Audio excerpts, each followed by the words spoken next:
with 1-800 dentists, like again, with your background, and we talked about your background a little bit, okay, you were a shy kid, you grew up to be more of a writer, you partnered with someone that was more into finances. Nothing says anything about oral care at all. So how did that deal get on the table? This is the falls into the why not category. Mhm. A friend of mine had the phone number, the 800 dentist phone number, and he got it when 800 numbers came out. And he wasn't a business person by nature. He wasn't an entrepreneur. He was fairly lazy. Uh, but he had this brilliant insight that this 7-digit number was worth something. And he said, I think you're working advertising. I think you could turn this into a business, And he had a vague notion of how it would work, and the structure was wrong and everything. But it was like, there's something here. And so Gary and I said, let's do it. Why not? We don't know dentistry at all. We don't know that many dentists, but we have learned how to sell.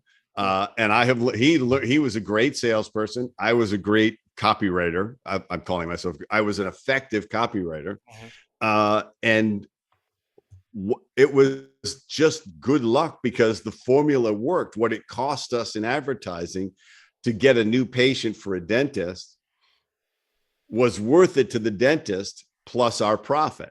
And that's not so the formula, we didn't know the formula worked for 2 years, because basically you get to the point where you're so committed, you have to figure out how to make it work. Yeah. And we pivoted left and right all along the way. You run a business for 25 years, amazingly bad stuff happens and amazingly good stuff happens. Mhm. But when we created a great place to work, that's what we wanted.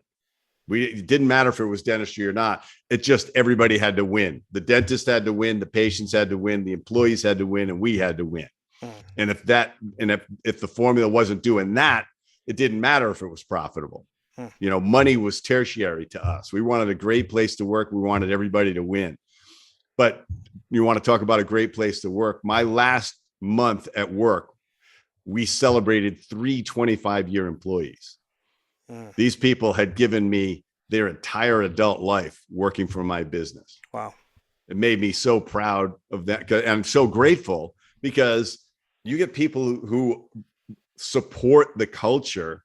That's what they're doing. When you create a great culture, the people have to defend it, Mhm.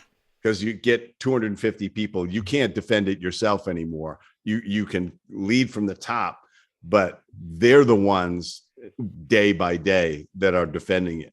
and Mhm. and they'll root out the employees that aren't following that. They'll just Wow. say, this person's got to go. I know she seems like she knows what she's doing, but she's she's pulling in the wrong direction, and she's you know uh fouling the waters here, so to Gotcha. speak.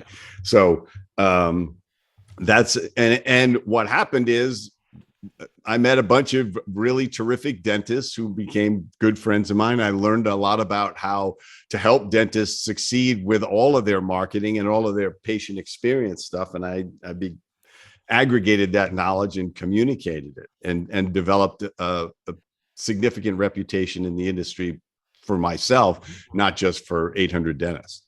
Wow.